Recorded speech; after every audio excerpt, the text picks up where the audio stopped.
आज की breaking news, बड़ी खबरें, मुख्य समाचार और ताजा तरीन हेडलाइंस के साथ मैं गोपाल मिश्रा हाजिर हूं लेकर आज का अखबार। सुन लिया, समझो, पढ़ लिया। दोस्तों, आज तारीख है 22 जून 2020 और दिन है सोमवार। आज की लेटेस्ट न्यूज अपडेट्स में हम जानेंगे सेना को एलएसी पर मिली हथियार इस्तेमाल करने की इजाजत, केंद्र सरकार ने सस्ते और खराब क्वालिटी वाले चीनी प्रोडक्ट्स के बारे में मांगी जानकारी, आकिब जावेद ने मैच फिक्सिंग को लेकर किया बड़ा खुलासा, Abhishek Bachchan crime thriller breathe into the shadows से करेंगे डिजिटल डेब्यू और ऐसी ही तमाम बड़ी खबरों पर डालेंगे नजर। तो चलिए फटाफट शुरुआत करते हैं आज के रोचक तथ्य के साथ। दुनिया में पहला फादर्स डे अमेरिका में मना था। यहाँ के पश्चिम वर्जीनिया के फेयरमाउंट शहर में 5 जुलाई 1908 को यह दिन मनाया गया था।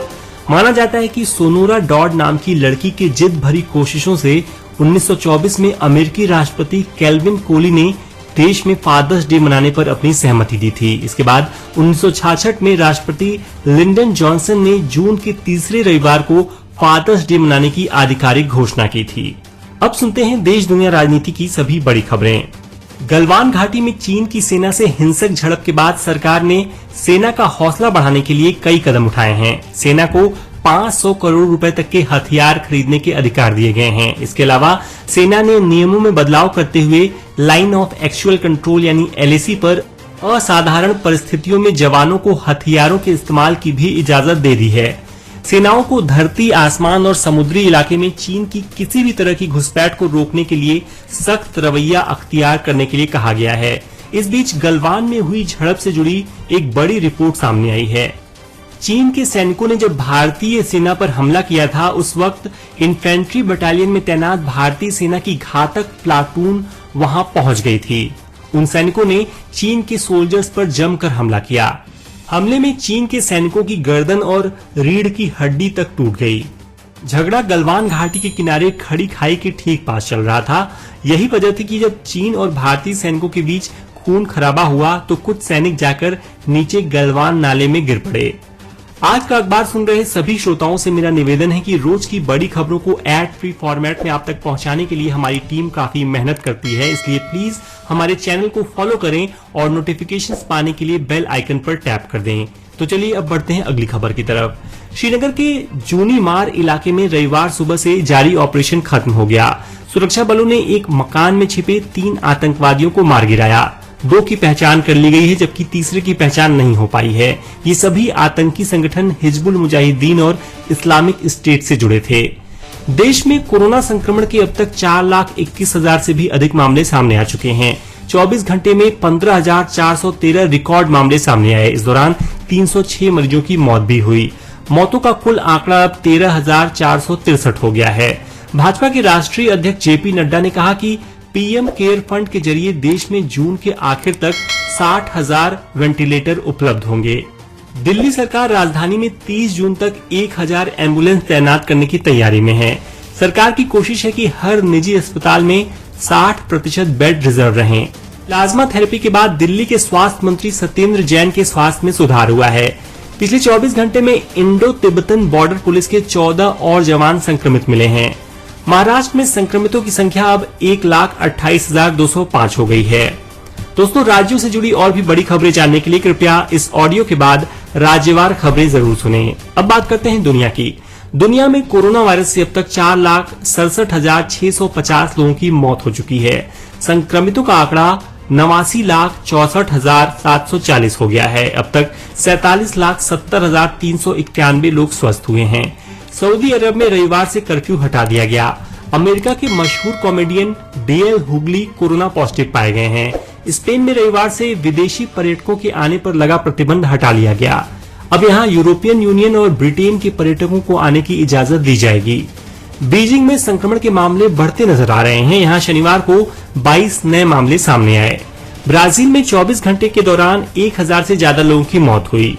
समाचार एजेंसी सिन्हुआ के मुताबिक डेनमार्क में एक कुत्ता संक्रमित पाया गया है।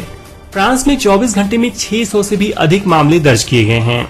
6वें अंतर्राष्ट्रीय योग दिवस के मौके पर प्रधानमंत्री नरेंद्र मोदी ने कहा कि अंतर्राष्ट्रीय योग दिवस एक प्रकार से एकजुटता का दिन है। यह विश्व बंधुत्व के संदेश का दिन है। कोरोना के इस संकट के दौरान दुनिया भर के लोगों का इसे लेकर उत्साह बना है। देश की राजधानी दिल्ली में आतंकी हमले की आशंका है। दिल्ली पुलिस के सूत्रों का कहना है कि जैश-ए-मोहम्मद और लश्कर-ए-तैयबा के 4 आतंकवादी दिल्ली में दाखिल हो गए हैं। इनके पास हथियार भी हैं। दिल्ली पुलिस अलर्ट पर आ गई है। जगह जगह सघन जांच की जा रही है। मिजोरम में रविवार को शाम 4:16 पर भूकंप के झटके महसूस किए गए। रिक्टर पैमाने पर इसकी तीव्रता 5 मापी गई। गुरुवार शाम को भी यहां 5 तीव्रता का भूकंप आया था। तब इसका केंद्र चम्फाई में था। भारत समेत कई देशों में रविवार को सूर्य ग्रहण देखा गया। सुबह 9:16 पर ग्रहण शुरू हुआ। भारत में यह सबसे पहले सुबह 10 बजे मुंबई पुणे में दिखा।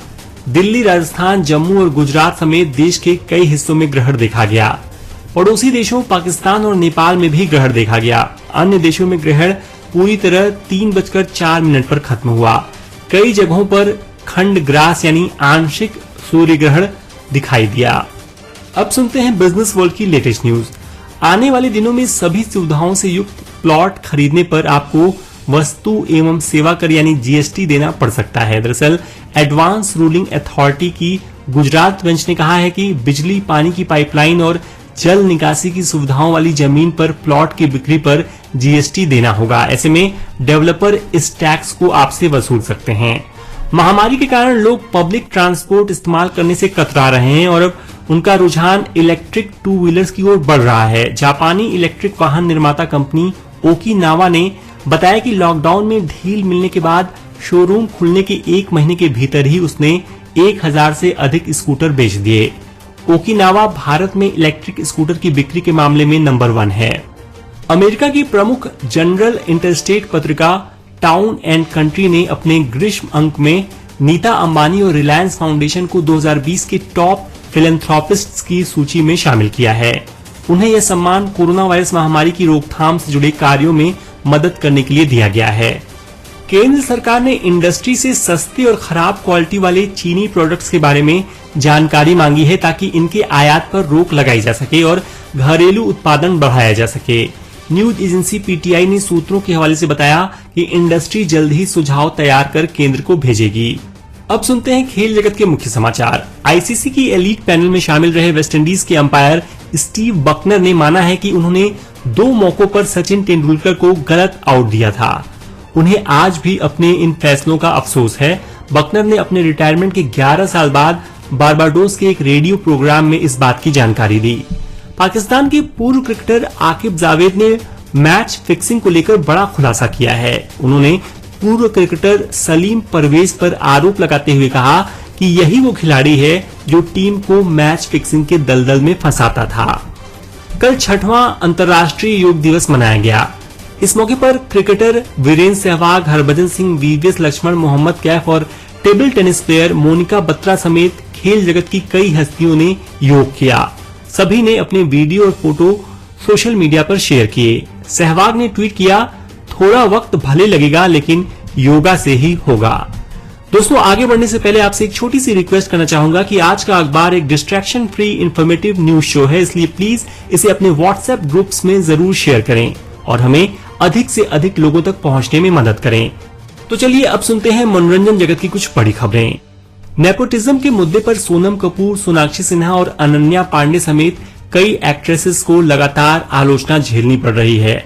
ऐसे में ट्रॉलर्स को जवाब देते हुए सोनम कपूर ने लिखा, आज फादर्स डे के मौके पर मैं कुछ कहना चाहती हूँ। जी हाँ, मैं अपने पिता की बेटी हूँ और हाँ, मैं यहाँ उन्हीं की वजह से हूँ और हाँ, ये मेरा विशेषाधिकार है, ये बेइज्जती नहीं है। फादर ने बहुत मेहनत से काम करके मुझे ये सब दिया है और ये मेरे कर्म है कि मैं यहाँ पैदा हुई। मुझे उनकी बेटी होने का गर्व है।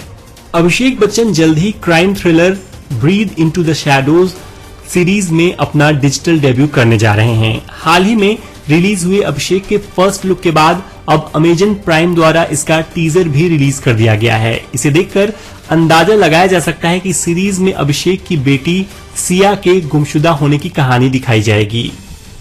सुशांत सिंह राजपूत की आत्महत्या के बाद सलमान खान भी ट्रॉलर्स के निशाने पर हैं। इस बीच उन्होंने एक भावनात्मक ट्वीट किया है। उन्होंने लिखा, मेरे सभी प्रशंसकों से अनुरोध है कि वे सुशांत के फैंस के साथ खड़े रहें और उनकी भाषा और शब्दों पर ध्यान न दें, बल्कि इसके पीछे की भावनाओं को समझें। कृपया उनके परिवार और फैंस का समर्थन करें और उनके साथ खड़े रहें, क्योंकि किसी प्रियजन का जाना बेहद दर्दनाक होता है।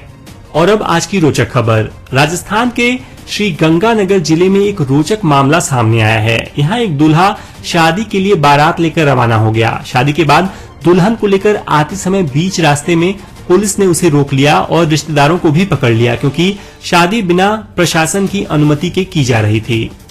इस पर पुलिस ने दूल्हे को एक पर्चा थमा दिया और उसका फोटो लिया। पर्चे पर लिखा था, मैं समाज का दुश्मन हूँ, किसी के कहने पर घर नहीं बैठूंगा, मैं खुद मरूंगा और सबको मारूंगा भी। उसके बाद पुलिस ने दूल्हे और उसके परिजनों को समझा बुझाकर घर भेज दिया। तो दोस्तों, ये हो गई आज के प्रमुख समाचार पत्रों में छपी ताजा तरीन खबरें। अब समय है